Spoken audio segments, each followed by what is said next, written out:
Serial में, एक show में आप काम करते हो तो आपको एक दूसरे के साथ बॉन्ड बनाना ही बनाना है। शुरुआत में तो जम रहा था काफ़ी अच्छे से, हम लोग ने आपस में एक साथ रील्स भी बनाते थे या कुछ भी करते थे, लेकिन धीरे धीरे थोड़ा सा अपने अपने स्वभाव कुछ अलग होते गए तो एक दूसरे से नहीं जम रही थी। But it's okay, they are independent intelligent girls and नहीं जम रहा है तो it's better to ignore than to कुछ चिल्लम चिल्ली करने से अच्छा है कि एक दूसरे से दूर रह के ग्रेसफुली डिग्निफाइड रहे। रील तो मैंने किसी को नहीं छोड़ा था। हालांकि मैं सबसे ज़्यादा एंथुसियाज्म में थी कि मुझे सबके साथ रील। किशोरी जी, टेलीबाइट्स में आपका स्वागत है। कैसी हैं आप? मैं बिल्कुल ठीक हूँ Kajal, thank you for inviting me on Telebytes. First of all congratulations, गुम है किसी के प्यार में शो जो है टीआरपी में नंबर 1 आ गया है। अनुपमा शो को बीट कर दिया है, क्या कहना चाहेंगी? देखो, नंबर 1 होना किसी पसंद नहीं है और ये स्ट्रगल तो जब से शो शुरू हुआ है तब से चल रही है स्ट्रगल। एंड कई बार हम थे भी नंबर 1 पर, बट अभी कंसिस्टेंसी बनी हुई है एंड काफ़ी हफ्तों से हम नंबर 1 पर है तो बहुत ही अच्छा लग रहा है। पुरानी कास्ट चली गई है, नई कास्ट शो में आई है, तो कितना कंफर्टेबल हो आप नई कास्ट के साथ और पुरानी कास्ट को कितना मिस कर रही हैं आप? देखो, पुरानी कास्ट तो 3 इयर्स हम लोग ने एक साथ काम किया तो डेफिनेटली उनके साथ एक बहुत अच्छा बॉन्ड बन चुका था। और जो नई कास्ट है वो सवी है और हरिणी है, जो भी है, जो सब लोग बहुत ही प्यारे हैं और मेरे ख्याल से उनमें एक अलग सी एनर्जी वो लोग लेकर आए हैं एंड उनके साथ भी इंटरेक्शन बहुत अच्छे से होता है। So definitely I am missing my old cast but new people also very welcoming. So बहुत अच्छा उनके साथ टाइम जा रहा है मेरा। पुरानी कास्ट में से सबसे ज़्यादा किसे मिस कर रही है जब रील बनाने की टाइम आता है? रील तो मैंने किसी को नहीं छोड़ा था।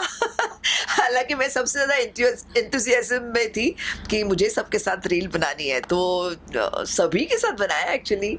आयशा के साथ बनाती थी, ऐश्वर्या के साथ, नील के साथ, फिर अपना है विहान वगैरह, सभी है, छोटी सभी, ओ माय गॉड, छोटी सभी और छोटा बच्चा वो विनायक विनू, वो भी बहुत प्यारा। ओ सबके साथ रील बनाने में बहुत मजा आता था। एक अलग ही था कि हम घर भी जाते थे तो देखते थे कब वापस नेक्स्ट सेट पे जाते हैं और रील बनाते हैं।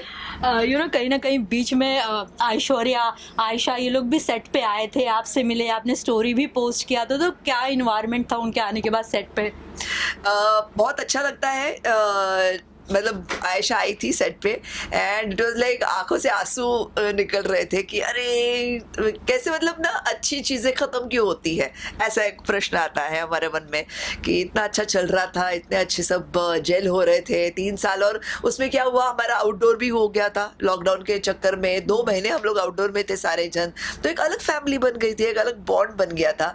तो अच्छी चीज़ें कभी ना कभी ख़त्म हो ही जाती है लेकिन वो विश्वास करने को दिल नहीं करता है। तो definitely we were very emotional and बहुत अच्छा लगा, वापस एक वार्म फीलिंग आई सबको मिलके। फिल्म सिटी में जो आपका सेट था वो जल गया था, उसके बाद कहीं और भी शूट आप लोग कर रहे थे जस्ट सामने ही, तो पुराने सेट को आप लोग कितना मिस करते हैं आज भी? बहुत ज़्यादा मैं मिस करती हूँ। मतलब पुराने सेट के गेट के अंदर ही मैंने जब एंट्री की थी तो ऐसा लगा था कि कितना पॉजिटिव वाइब्स है इस सेट के अंदर, और खिलता गया शो, बढ़ता गया शो। मतलब इतना नंबर 1 नंबर 2 नंबर 1 नंबर 2 खेलते ही जा रहे थे हम लोग, और बहुत ही मतलब अपना घर जैसे। उसमें तो हमने अपने अपने कबर्ड्स बनाए थे, उसके अंदर काफ़ी सारे सामान रखे थे। हालांकि जब आग लग गई तो 3.5 लाख का तो मेरा ही नुकसान हो गया, पर्सनल नुकसान। मेरा बहुत सामान था उसके अंदर, कुछ एक मेरा गोल्ड चेन भी रख दिया था मैंने, वो भी मेरा निकल गया उसमें। तो ऐसा काफ़ी कुछ एकदम लगाव था। तो definitely I miss that old set a lot. मैं वहाँ से जब भी गुजरती हूँ ऐसे, मतलब उसको ऐसे नमस्ते करते, ये क्या है। मतलब चलो, होनी को कोई टाल नहीं सकता है, सब लोग बच गए, किसी को कोई तकलीफ नहीं हुई, वो एक बहुत अच्छी बात हो गई। तो वो मेरे ख्याल से वो पॉजिटिविटी हम ले सकते हैं उस बात से। लेकिन डेफिनेटली सेट जल गया तो बहुत दुख हुआ था। कहीं ना कहीं ऐश्वर्या और आयशा के बीच में कुछ बातें भी हुई थी जिसको लेकर काफ़ी ज़्यादा बवाल मचा था सोशल मीडिया पे, एंड नाउ ऑल्सो वो दोनों टच में नहीं है। इस पे आपका क्या टेक है? मैं ये कहूँगी कि भाई ये तो इंडिविजुअल टेक है, हर एक का अपना अपना। इट्स नॉट नेसेसरी ना कि एक सीरियल में, एक शो में आप काम करते हो तो आपको एक दूसरे के साथ बॉन्ड बनाना ही बनाना है। शायद स्वभाव मैच नहीं करते हैं तो इट्स बेटर टू इग्नोर या फिर to not see each other much, अगर नहीं जम रहा है तो। शुरुआत में तो जम रहा था काफ़ी अच्छे से, हम लोग ने आपस में एक साथ रील्स भी बनाते थे या कुछ भी करते थे, लेकिन धीरे धीरे थोड़ा सा अपने अपने स्वभाव कुछ अलग होते गए तो एक दूसरे से नहीं जम रही थी। But it's okay, they are independent intelligent girls and नहीं जम रहा है तो it's better to ignore than to कुछ चिल्लम चिल्ली करने से अच्छा है कि एक दूसरे से दूर रह के ग्रेसफुली डिग्निफाइड रहे। ओके, टॉकिंग अबाउट यू, आप अभी इस शो में जो है नेगेटिव कैरेक्टर में नज़र आ रही हैं, तो सोशल मीडिया पे काफ़ी तारीफ़ें भी होती है आपकी एक्टिंग की, एंड कुछ लोग ऐसे भी हैं जो कहीं ना कहीं आपको डिमोटिवेट करने की भी कोशिश करते हैं बाय देयर नेगेटिव कमेंट्स, तो उस चीज़ को आप कैसे लेती हैं? देखो, मेरा कैरेक्टर ना थोड़ा सा ग्रे शेड का है, ऐसा मैं कहूँगी कि जैसे हर घर में कोई बड़े ताऊ जी होते हैं या ताई जी होती है या चाची वची जो भी होते हैं, ऐसे बड़े बुजुर्ग होते हैं जिनके अपने अपने एक उसूल होते हैं और उस उसूल पे पूरा घर चलना चाहिए, उनका एक थॉट प्रोसेस होता है। तो मैंने उसी कन्विक्शन से ये कैरेक्टर पोर्ट्रे किया, इसलिए शायद मेरे काम की तारीफ होती है। और डेफिनेटली अगर थोड़ा सा वो आज की तारीख में फ्लेक्सिबिलिटी ना होने की वजह से कुछ कुछ लोगों को ऐसे लगता है कि रिग्रेसिव थॉट्स की हैं, तो ठीक है ना, अपने अपने ऊपर होता है, अपना अपना परसेप्शन होता है इंसान का अपनी ज़िंदगी जीने का। तो मैं तो कैरेक्टर के साथ ऑनेस्ट रहती हूँ, जो अगर पॉजिटिव करूँ तो उतनी ही शिद्दत से करती हूँ, नेगेटिव है तो उतनी शिद्दत से करती हूँ, ग्रे है तो उतनी शिद्दत से करती हूँ। तो इसलिए काम की तारीफ होनी चाहिए। As an actor I am flexible and I am available for all types of positive, negative, grey shades. Only character important होना चाहिए, उसके बारे में चर्चा होनी चाहिए, दैट इज मोर इम्पॉर्टेंट।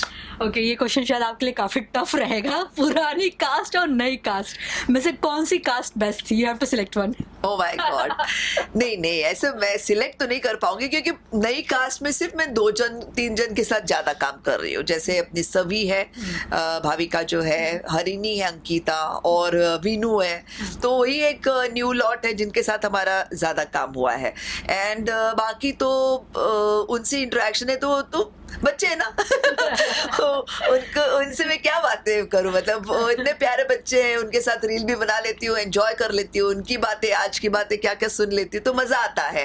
तो they are very cute and very nice, but definitely older cast और मोर मेरे ख्याल से मेच्योर्ड, बिकॉज वो लोग काम करके काफी सारा आ चुके थे, तो उनका मेच्योरिटी ऑफ डिस्कशंस या जो क्या कहते हैं एक अंडरस्टैंडिंग तो डेफिनेटली एक अलग था। ज्यादा लंबा समय हमने साथ में बिताया था, तो एक फैमिली बॉन्ड उनके साथ हो चुका था। और नई कास्ट के साथ एक दोस्ती का रिश्ता तो डेफिनेटली बन गया है। And yes, I also look forward yet to work on गुम है किसी के प्यार में। कोई अच्छी मेमोरी शेयर करना चाहेंगी नई कास्ट के साथ? नई कास्ट के साथ भाविका बहुत क्यूट है और अंकिता भी बहुत क्यूट है, वीनू भी।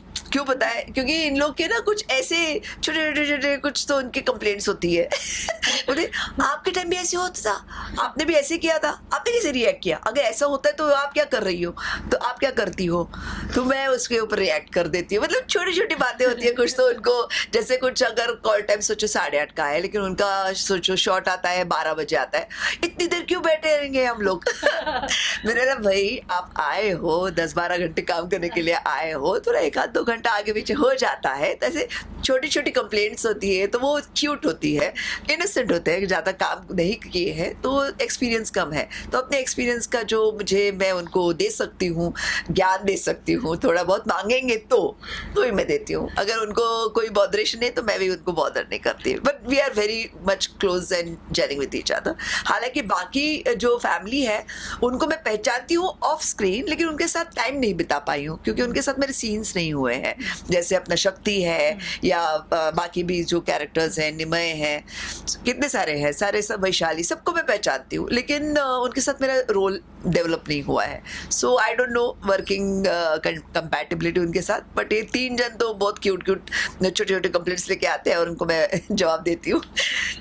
Okay, lastly any message for your fans जो आपके शो को इतना प्यार देते हैं, इतना पसंद करते हैं और टीआरपी में नंबर 1 पे ले आए वापस? अरे बहुत बहुत शुक्रिया अदा मैं करना चाहूँगी मेरे फैंस का, हमारे शो के फैंस का. एक्चुअली इस शो को पहले दिन से ही बहुत अच्छे से आप लोगों ने संवारा है और बहुत प्यार दिया है.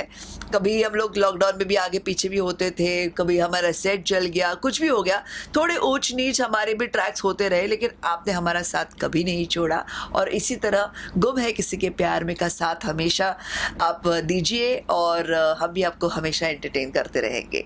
This is Bhavani Nagesh Chauhan speaking and you all are मस्त मस्त. Thank you so much ma'am, thank you. Thank you. Serials on sets to personal interviews and fun segments with actors. Subscribe to Telebytes right away.